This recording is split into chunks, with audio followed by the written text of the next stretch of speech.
In 2009, television stations in Victoria, Red Deer, Brandon, and Hamilton were threatened with closure by their owners, CanWest Global and CTV. There were efforts in each community to save the stations, but at the end of August, Brandon and Red Deer went off the air permanently.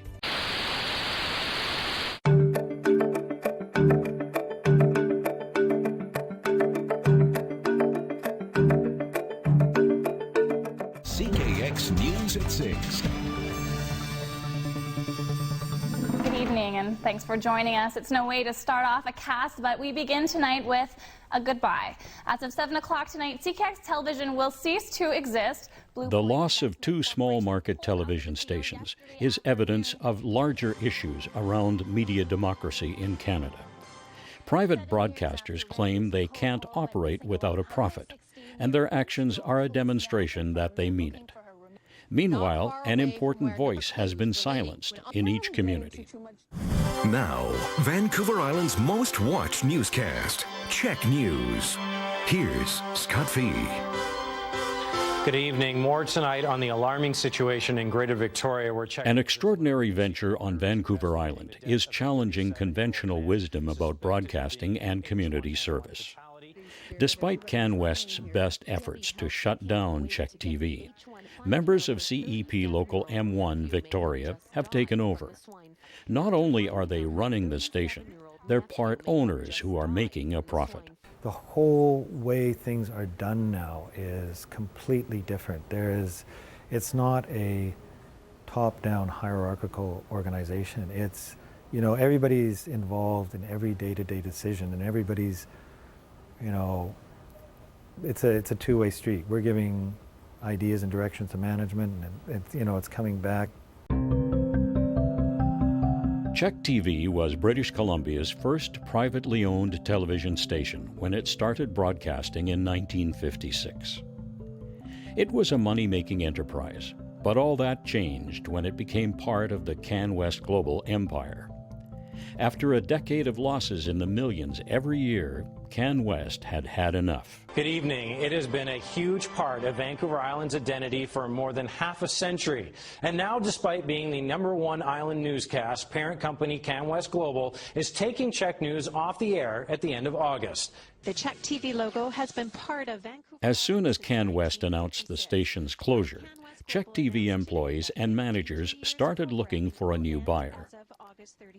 As it turned out, they became the owners, along with a handful of Vancouver Island investors, who also felt strongly that the station was too much a part of community life to allow it to fail.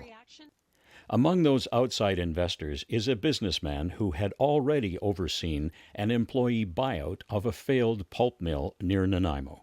I ended up getting involved on a financial basis because I really believed in what the people were doing there.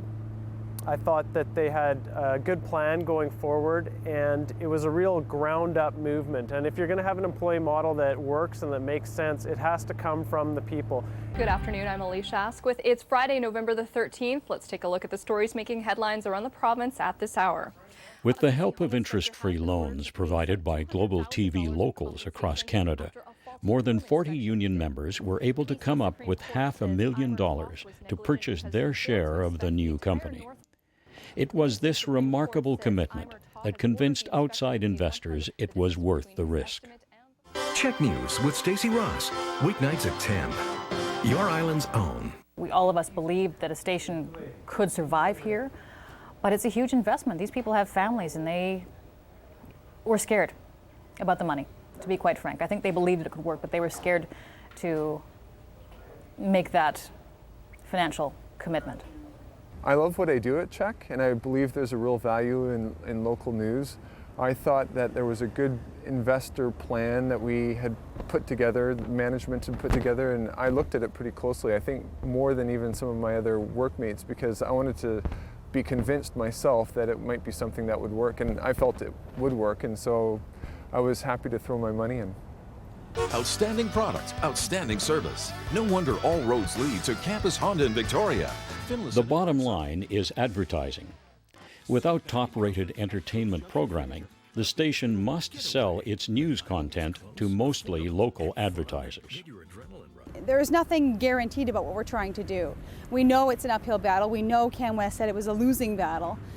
What we think they lacked was the local support. Advertisers call us now. That never happened with CanWest. Local advertisers, we saw this ad on TV, we want one like that. So the rallying of the local support and that sort of reemergence of local, I think, is key. The stories that they tell, it's more like local. It's not like Vancouver and stuff about Vancouver. It's actually stuff here, so it's more interesting to me. It just has been around for so long, and I've lived here my whole life, and I'm just used to it, I guess. It's just the one that you always turn to for local news. It's always good to have more local news.